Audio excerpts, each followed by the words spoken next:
रामलला की प्राण प्रतिष्ठा से पहले अयोध्या से धर्म युद्ध शुरू हो रहा है। कौन राम को चुनता है और कौन राम से परहेज करता है, ये 22 जनवरी को तय होना है। 80% हिंदू ये वोट करेंगे, बीजेपी इसकी लिस्ट बनाएगी और 24 में धर्म युद्ध होगा। 22 जनवरी की तारीख नजदीक आ रही है। इंडी नेताओं की दुविधा बढ़ती जा रही है। वो ज्यादा पशुपेश में हैं जिन्हें रामलला की प्राण प्रतिष्ठा का निमंत्रण आया है। लेकिन लेफ्ट का स्टैंड क्लियर है। सीताराम ने राम की अयोध्या से दूरी बनाए रखने का फैसला कर लिया है। सबसे बड़ी चुनौती अखिलेश के सामने है। राम को चुने या राम मंदिर और हिंदू धर्म विरोधी पार्टी नेताओं की माया को। कांग्रेस क्या करेगी? सीताराम के साथ रहेगी या अयोध्या में राम के साथ? ये डिटेल रिपोर्ट देखिए।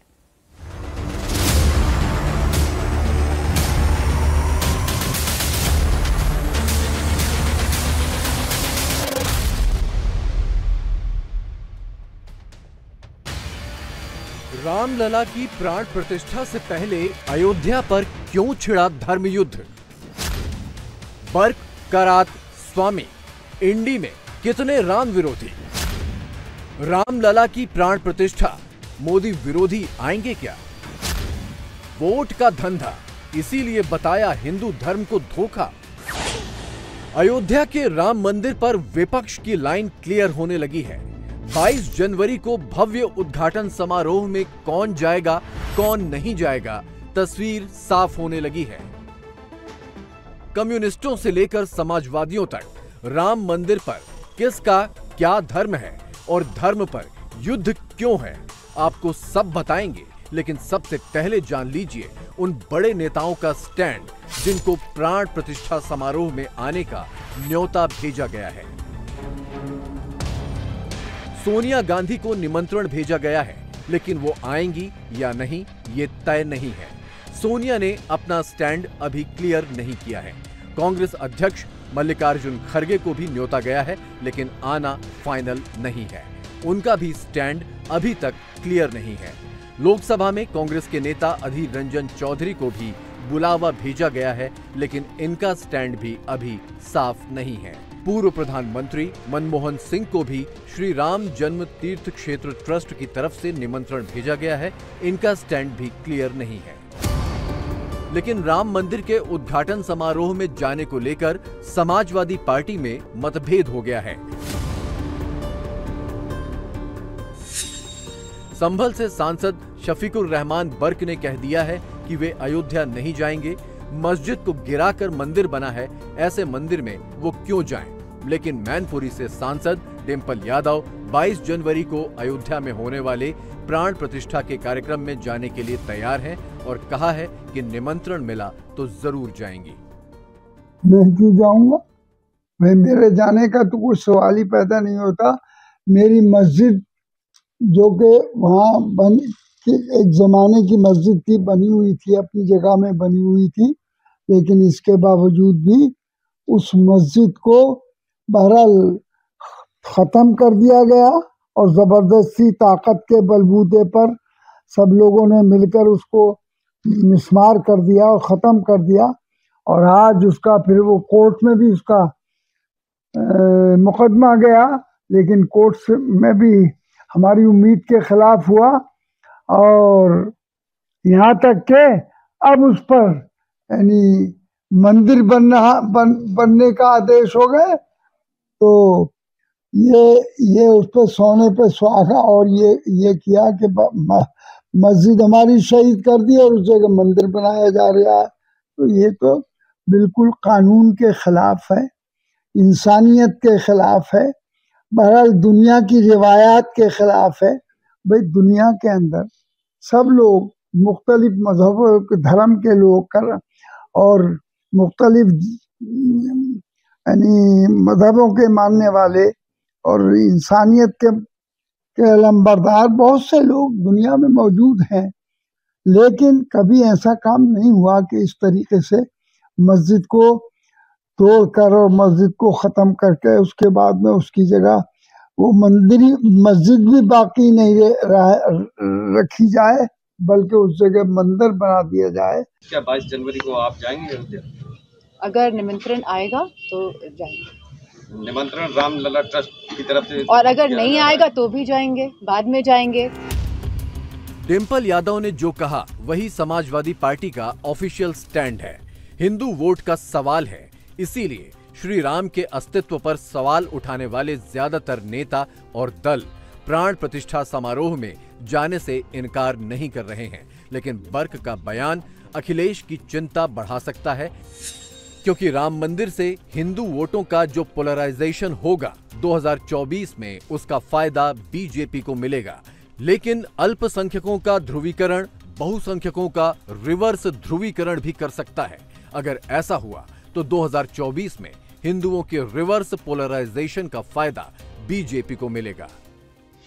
उनको नफरत है भगवान राम के उस मंदिर से, और मैं समझता हूं ऐसे लोगों को ये देश पहचान रहा है, और 2024 में इस अलायंस को जो जो जुड़ा है वो बताएगा कि भगवान राम का मंदिर बनने के बाद भी, आपको इनविटेशन देने के बाद भी आपको इसका विरोध करना है। देश की जनता जवाब देगी। अगर समाजवादी पार्टी के मुस्लिम नेता राम मंदिर के खिलाफ खड़े हैं तो इसका बीजेपी पर नेगेटिव असर नहीं पड़ता। सियासी रूप से देश के सबसे बड़े सूबे उत्तर प्रदेश में, जहां देश में सबसे ज्यादा 4 करोड़ से अधिक मुसलमान हैं, वहां बीजेपी किसी भी मुसलमान विधायक को चुनाव का टिकट ही नहीं देती। 2017 में उत्तर प्रदेश में बीजेपी ने किसी मुसलमान को टिकट नहीं दिया। 2022 में भी यूपी में किसी मुसलमान को टिकट नहीं मिला। दरअसल बीजेपी जब 50% वोट शेयर की बात करती है तो उसके कैलकुलेशन में 80% हिंदू वोट ही होता है। और अगर मोदी विरोध की कवायद में एंटी राम वाला नैरेटिव हिंदुओं के बीच गया तो नुकसान किसका होगा ये समझना मुश्किल नहीं है। लेकिन यूपी में अखिलेश के लिए मुश्किल सिर्फ बर्क का बयान नहीं है। समाजवादी पार्टी नेता स्वामी प्रसाद मौर्य ने तो हिंदू धर्म पर ही सवाल खड़ा कर दिया है। मौर्य का कहना है कि हिंदू एक धोखा है, हिंदू कोई धर्म नहीं है, ये जीवन जीने की कला है और हिंदू धर्म कुछ लोगों के लिए धंधा है। लेकिन अखिलेश की पार्टी ने मौर्य के बयान से किनारा कर लिया है। समाजवादी पार्टी का सबसे बड़ा वोट बेस यादव है, यादव भी हिंदू हैं और राम उनके लिए भी उतना ही मायने रखते हैं। इसीलिए स्वामी प्रसाद मौर्य का बयान उनकी पार्टी को चुनाव में नुकसान पहुंचा सकता है। डिम्पल यादव ने कहा कि ये उनका निजी बयान है, पार्टी का इससे कोई लेना देना नहीं है। हिंदू एक धोखा है, और वैसे भी 1995 में माननीय सर्वोच्च न्यायालय ने अपने आदेश में कहा था हिंदू कोई धर्म नहीं, ये लोगों के जीवन जीने की एक शैली है।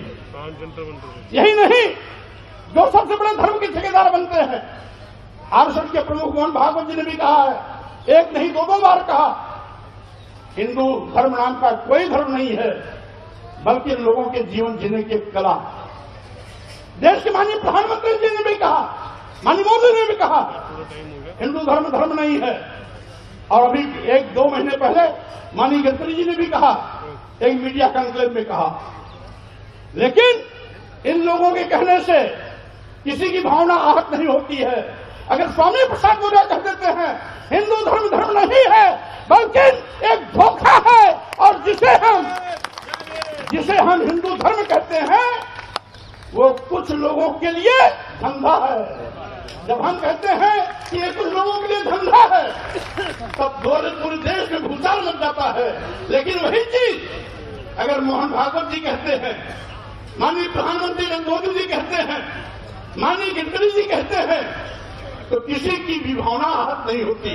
अगर वही चीज स्वामी प्रसाद मौर्य कह देते हैं तो लोगों की भावना इतनी कमजोर होती है कि उनकी भावनाएं आहत। शुरू से ही राष्ट्रीय अध्यक्ष जी ने इस बात को कहा है कि ये उनके अपने खुद के विचार हैं, ये समाजवादी की पार्टी के विचार नहीं हैं, और समाजवादी पार्टी उनके विचारों का समर्थन किसी भी रूप में नहीं करती है।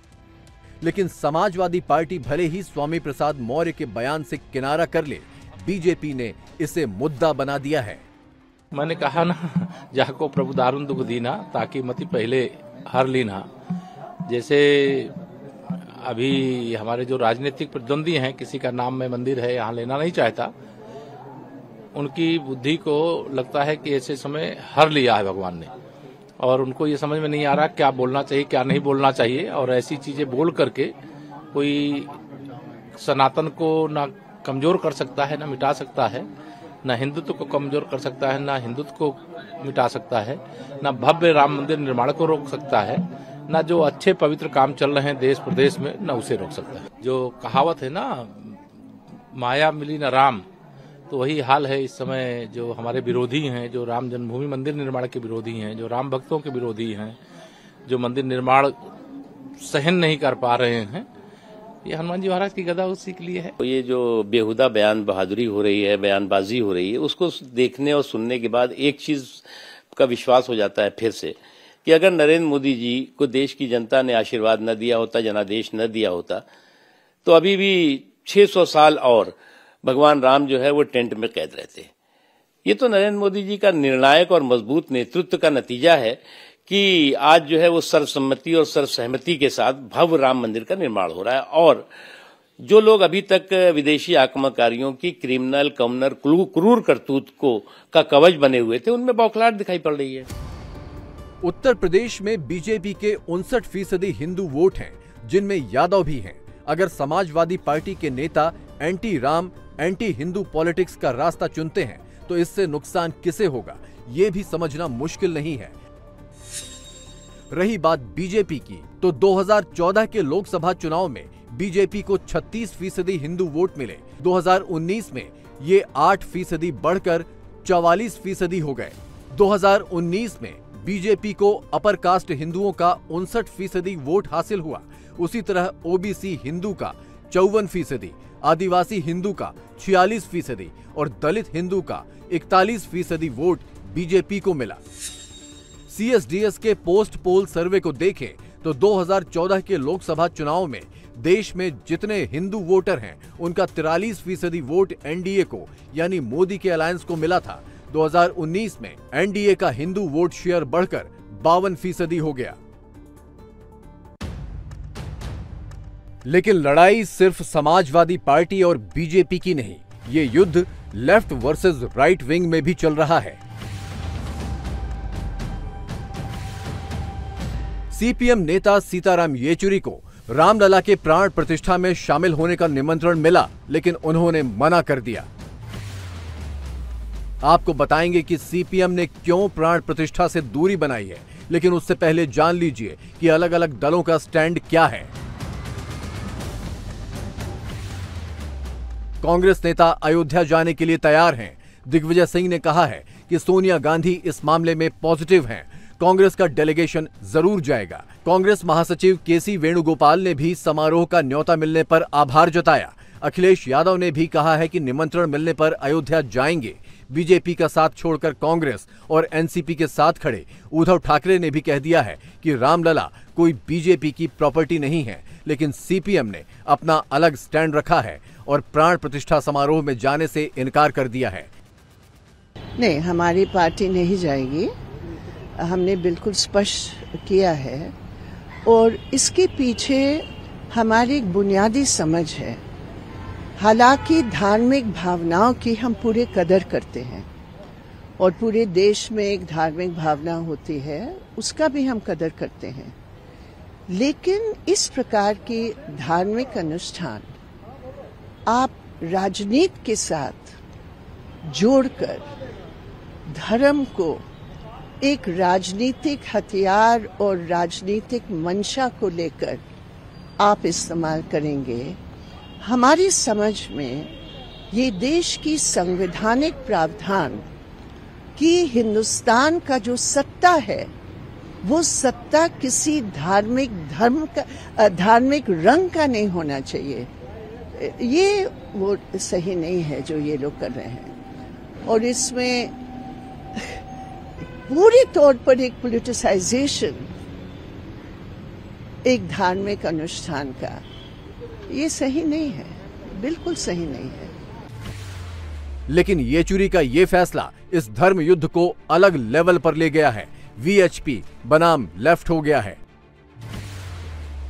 येचुरी इसे राजनीतिक प्रोग्राम बता रहे हैं। रामलला की प्राण प्रतिष्ठा में मोदी की मौजूदगी से उन्हें ऐतराज है, इसीलिए उन्होंने जाने से साफ इनकार कर दिया है। लेकिन विश्व हिंदू परिषद ने इसे राजनीतिक विरोध से कहीं बड़ा बताया है। वीएचपी नेता विनोद बंसल ने ट्वीट किया है कि जिनका नाम सीताराम नहीं जाएंगे अयोध्या धाम। वीएचपी के राष्ट्रीय प्रवक्ता विनोद बंसल ने कहा है कि इतनी घृणा कोई कम्युनिस्ट ही कर सकता है। द्वेष राम से है या खुद से। विश्व हिंदू परिषद ने समाजवादी पार्टी पर भी हमला बोला है और कहा है कि नाम समाजवादी और काम नमाजवादी। पार्टी का धरातल रसातल में पहुंच गया, लेकिन मानसिकता ऐसी है जैसे ये बाबर की संतानें हों। जहां तक आस्था और धर्म की बात है, उनके लिए हमारा पूरा का पूरा इज्जत है, रेस्पेक्ट। लेकिन अब ये जो फंक्शन जो कर रहे हैं, ये फंक्शन हो रहा है एक स्टेट स्पॉन्सर्ड इवेंट के रूप में। प्रधानमंत्री मौजूद रहेंगे, मुख्यमंत्री यूपी के मौजूद रहेंगे, कई सारे आपके जो आज हमारे व्यवस्था के जो राजनीतिक व्यवस्था के हैं उनके पदाधिकारी भी रहेंगे वहाँ पे। हम नहीं समझते कि ये सुप्रीम कोर्ट ने भी कहा, हमारा संविधान कहता है कि देश के अंदर सत्ता को, सरकार को, उसकी कोई एक धार्मिक ये एफिलिएशन नहीं होगी। कम्युनिस्ट पार्टी तो अपने पुराने स्टैंड पर कायम है, लेकिन कांग्रेस और समाजवादी पार्टी खुलकर प्राण प्रतिष्ठा समारोह में जाने का विरोध नहीं कर पा रही हैं। विपक्ष को यह चिंता सता रही है कि राम मंदिर के समर्थन में खुलकर स्टैंड न लेने से 2024 में भी बीजेपी का हिंदू वोट बढ़ न जाए।